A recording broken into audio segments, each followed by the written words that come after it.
हां पलीकडून उभा राहा ना, पलीकडून उभा राहा. खालच्या कडेपासून मोजा. किती महिन्याचा ऊस आहे? 10 महिने झालं ना?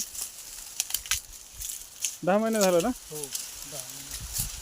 खालच्या कडेपासून मोजा. 1 2 3 4 5 6 7 8 9 10 11 12 13 14 15 16 16 17 वरी पण कांड्या येतात.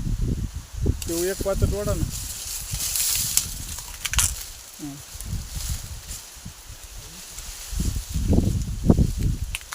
बस ते नका ओढू. वरती किती निघले? 2 3 17 कांडे निघले. 1 2 3 4 5 6 7 8 9 10 11 12 13 14 15 16 17 एक निघाल. हां 18 झाले. सगळं ऊस हे झाड आहे बरं का. 18 कांड्यावर आहे. 10 महिन्यात आहे ऊस तुमचा. 10 महिन्याचा.